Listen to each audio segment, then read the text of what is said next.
Hello, hello, hello, everyone. It's Brenda Douglas, aka Real Estate Diva. And in this video, I'm going to share the 10 commandments of selling a home. Now, there can be several variations of this, but this particular one is going to be for the homeowner who has their home on the market or just before listing the home to sell, putting it on the market. Okay, so these are some things to keep in mind. Okay, number one, thou shall declutter and depersonalize the space. I'm thinking the actual commandments, Lord. Thou shall declutter and depersonalize the space, okay, and clean it to keep it in showing condition, okay? And what that means is put in the dishes. Like I know we all have what is it?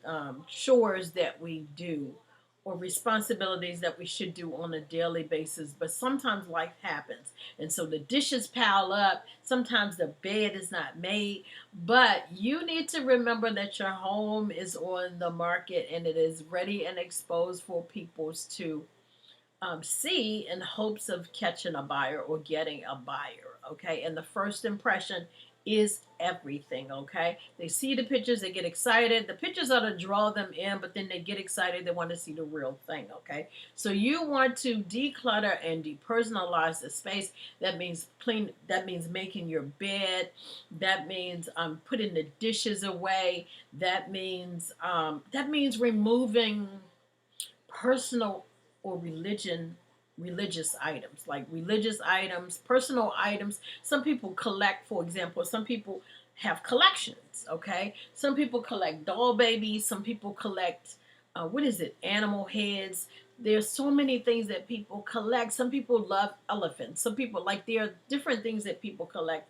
Some people collect clowns. I've seen somebody who collected unicorns. Okay, you want to pack up those collections. Okay, you want to depersonalize the space so that the buyer can imagine their belongings in the space, and so that they're not distracted by looking at your personal belongings. Okay, and you don't want them to be influenced either way. Okay, so we're going to declutter and we're going to depersonalize the space. Okay, thou shalt not turn down a showing. Okay, now we all we're all busy nowadays. Everybody has things to do, especially on the weekends.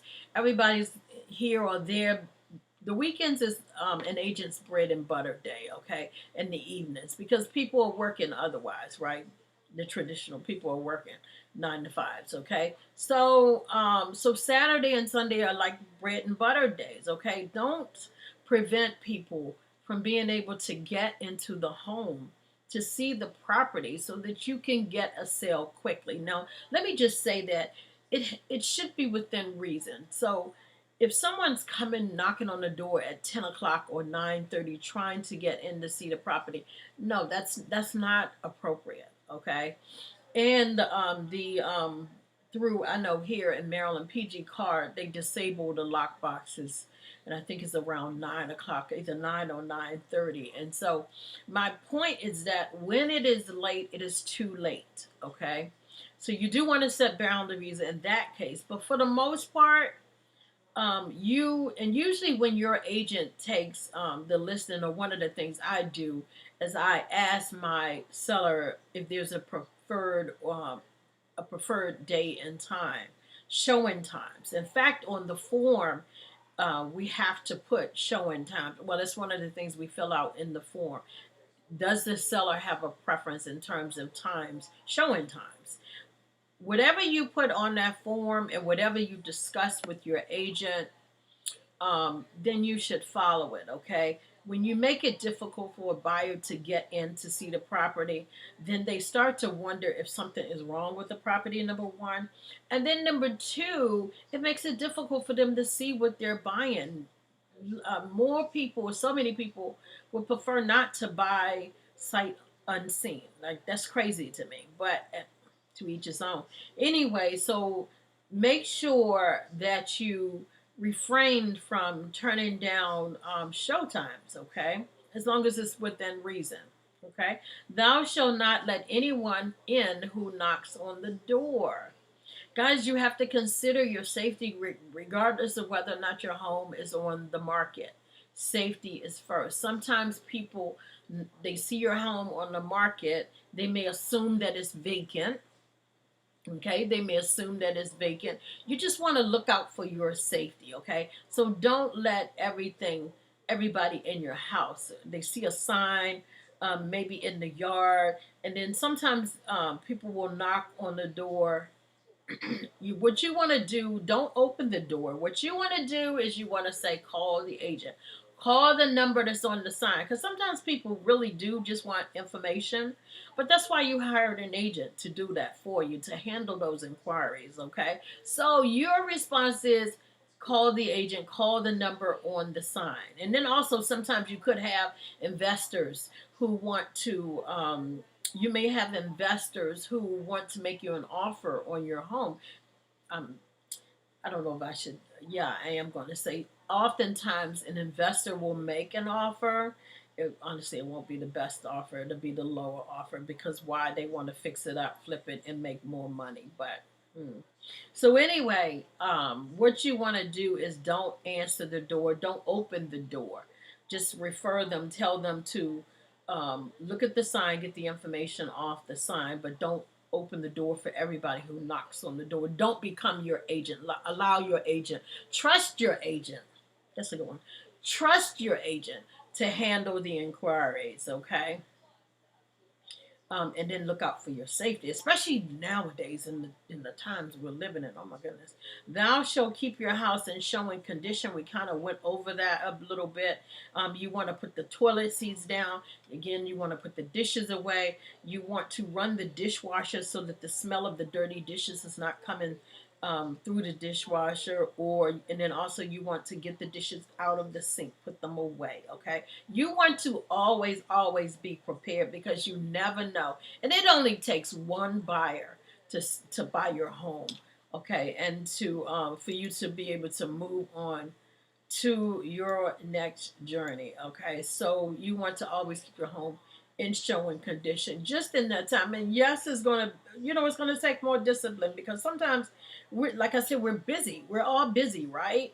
And so sometimes you may be running late. You may be running late, so no, the bed's not made, and I'm bad about that, y'all. I don't care to make my bed, but at the same time, when your home is on the market, make an exception and keep that bed made. Okay. Okay, so let's see. Thou shalt have no contact with a prospective buyer or with another realtor. Now, we as realtors, we are not allowed to pursue listings that we're not allowed to pursue the clients of other agents. Okay, that is a law. That is an ethics law that can cost the agent. Okay, so so in terms of them asking the seller questions, making an offer directly to the seller, again, it goes back to trusting your agent. If it is another agent trying to get you to give your listing to them, again, that is unethical. And every 2 years, we have to take a class where they teach us ethics. Okay, so it is a violation. So you want to make sure that your agent is aware that another agent is pursuing your listing because, again, it is unethical and the real estate commission will surely get after them. Okay. And they can't say they wasn't aware because, like I said, every 2 years we have to take ethics as one of them. Okay. Ethics and professionalism is a training that we are required to take. Okay. So, and if it is a prospective buyer, again, you want to refer them to the agent. I don't care who they are. Allow your agent to trust your agent to sell the property, or what you can do is terminate the contract. There you have an end date listed on the contract anyway, and you also have a instructions for how to terminate. So if you're not happy with your agent, because I'm hearing that a lot, I need to do a video about that. If you are not happy with your agent, you do have rights, okay? And so my point is that if you're unhappy with them, then there are some steps that you can take. But you want to avoid speaking to buyers, because a buyer and a buyer agent will look out for their best interest. In fact, that's what a buyer's agent job is, to look out for the buyer and not for you the seller. Okay, your agent, seller, your listing agent should be looking out for the seller. That's why we have two different agents: listing agent and a buyer's agent. Okay, trust me, the buyer's agent is is looking out for the buyer and not the seller, because that's not their responsibility. Okay, so you want to avoid contact with prospective buyers and or their realtor, the buyer's agent, realtor, and you want to again refer them to your listing agent, or if no, you shouldn't even be close enough to form a connection. Again, any type of mail that you receive, items that you receive in the mail, postcards, calls, phone calls. Again, other agents should not be pursuing. Agents should not be pursuing other agents' listings or buyers. It is illegal, and that's why an agent always asks you, "Are you currently working with an agent?" Why? Because they can lose their license. Simple. Okay. So anyway, thou shalt make arrangements for your children and your pets, guys. So when you know that you have a showing scheduled, don't leave your babies. And when I say babies, that includes the pets. Let me tell you, my pets are my babies. Don't leave them. Well, let's start with the children first. Okay, don't leave your children doing a show, and take them with you. Take them with you, or have them go next door to a neighbor. Thou shalt not leave them doing a showing time. Don't leave your children there.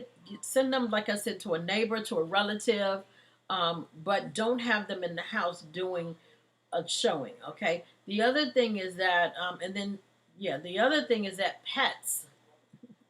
Now I can go on about this for a long time. I have dogs. I love my dogs. They are my pupsos. But at the same time, if there's a showing, then you want to again make arrangements for someone to pet sit, or put them in the car and take them driving. Sometimes with mine, I put them in the car and we just go driving. No destination, just drive. Okay, so excuse me. So you want to put them away. You want to put their toys away. That's for the dogs or the pets. Put it all away, guys. In fact, I would dare to say that it is a great idea to not have any indication that a pet is there. Why? Because people have different feelings about pets, and some people are allergic.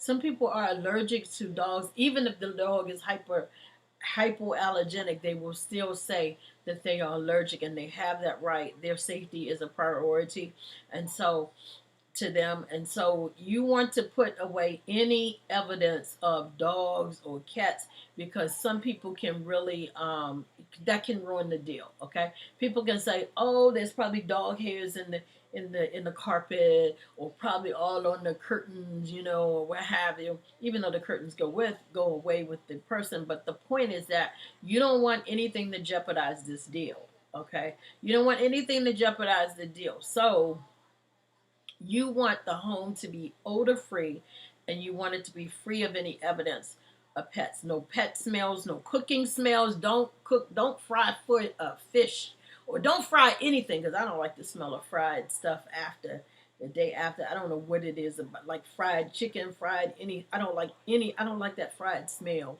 I like to eat it, but I don't even eat fried a lot now anyway. Anyway, the point is that you don't want any cooking smells. You don't want any pet smells. You want to put down good smelling. You want to put down good smelling stuff, like or put the I like the plugins.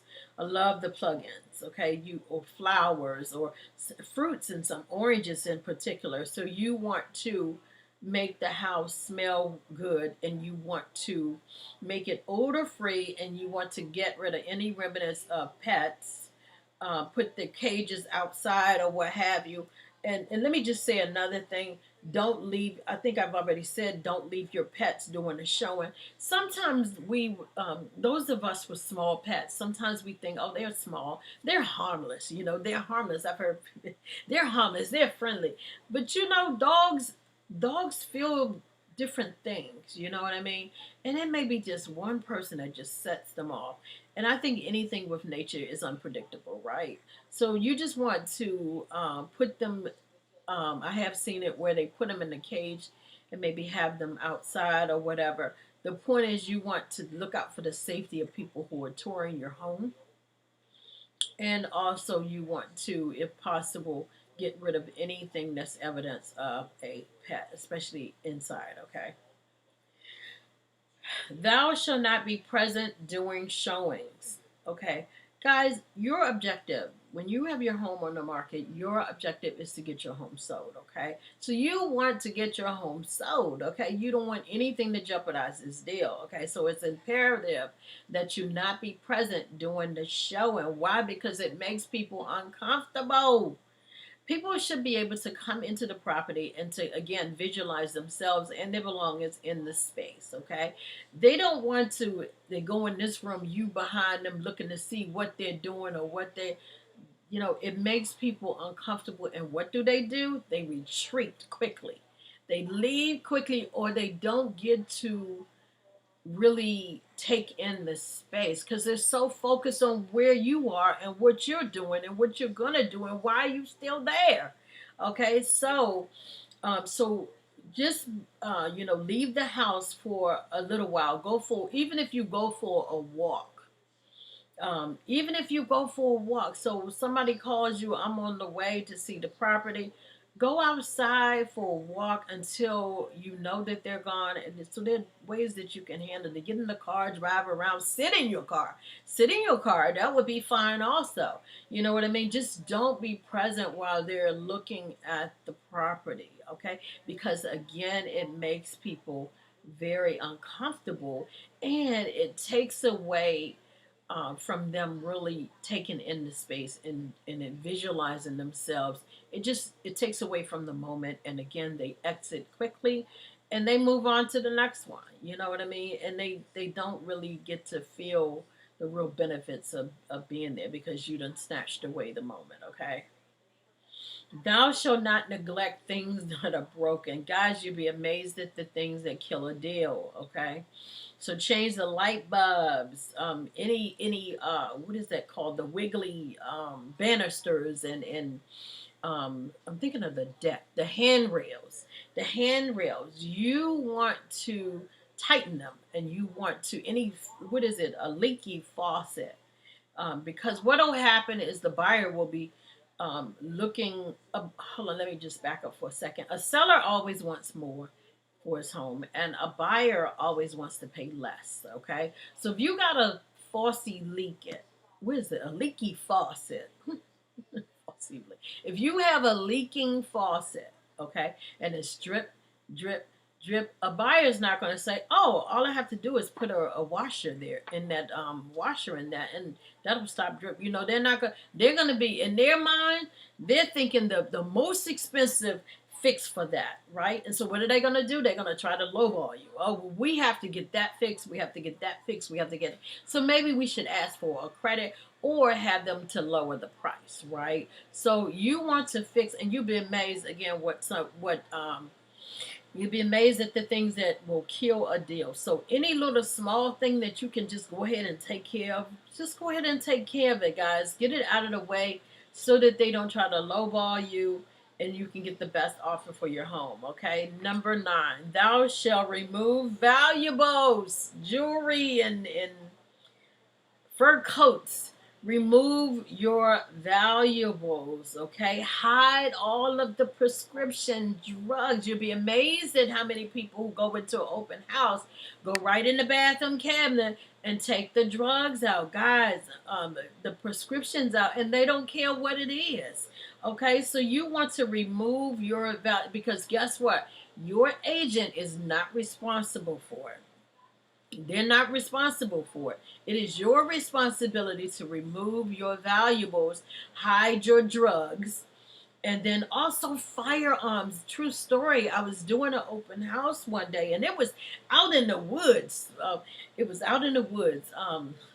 I was doing an open house, and one of the things I like to do when I first get into a home is I love to open the windows, and we should open the blinds, let the sunlight in, and then I kind of walk through the home to make sure that it's safe. The doors are locked, or if I want to control the traffic. So, for example, if I want, if I don't unlock every door in the house. I don't unlock the back door when I'm doing an open house. I leave it locked. I find out where it is first of all, where the exits are, and I just make sure I scope the house for safety, for my safety. And that's whether I have someone with me or not. I walk through the house, turn on the lights, I open the blinds, and so there was a box sitting beside the bed, or there was it was a little box sitting beside the bed. Now, if I am a buyer, I always think in terms of if I'm a buyer walking in this home, buyers are nosy. They are. They're nosy. We're nosy. I'm nosy. Okay. And so what happened was I lift up the top, and girl, there was a gun. Listen, put your firearms away. So it wasn't even locked, right? So if I'm in an open house and somebody walks through this house that's in the woods, it's surrounded by woods, and somebody comes to this open house, guess what? I'm trapped. I'm gone if that person has evil intention. Okay, so you want to not only, like, even if that thing was locked on beside the bed, see that lamp right there? It was about right there. Even if it's locked, I still don't think you should leave it there. If it's small enough to be transported, and if people shake it, or people do what I did to see what in the world could that be, because it's not a part of the decoration, it's not a part of the furniture. Okay.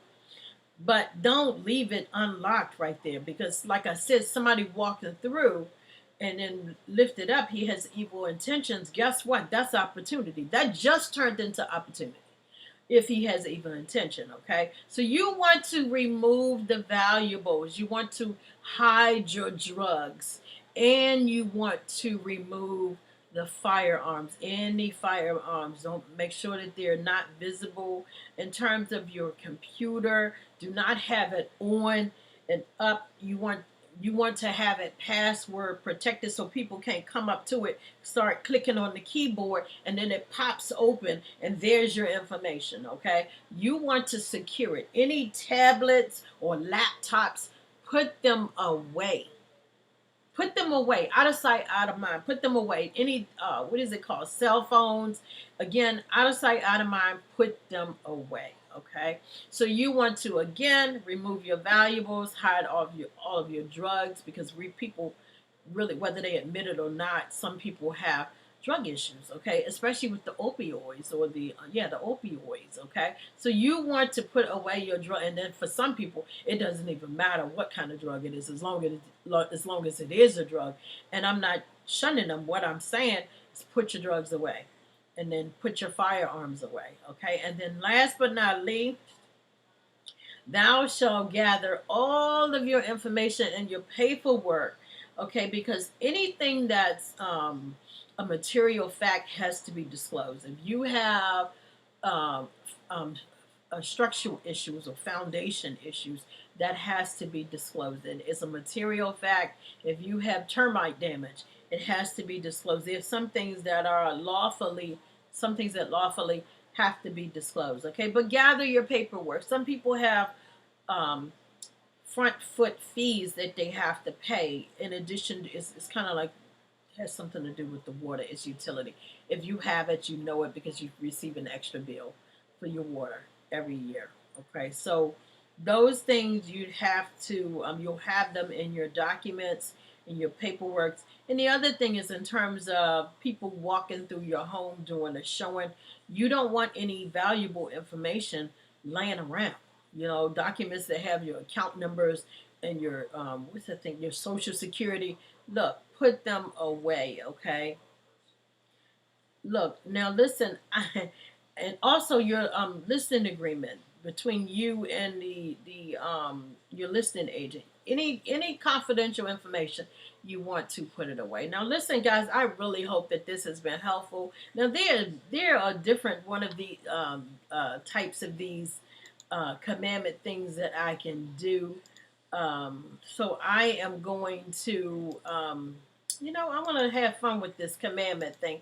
But in the meantime, there's another video that I've done, excuse me. There's another video that I've done on the 10 commandments of buying a home. Okay, so what I'm going to do is put that link in the description, guys. But listen, if you have any questions, if you have any experiences or comments or stories that you want to share, feel free to share them in the comments. And listen, let me invite you to subscribe to this channel if you haven't already, and hit that little notification bell so that you can receive notifications whenever I go live or upload another video. Okay, guys? So listen, I hope that this information has been helpful to you, and I will see you in the next video. Thank you for watching.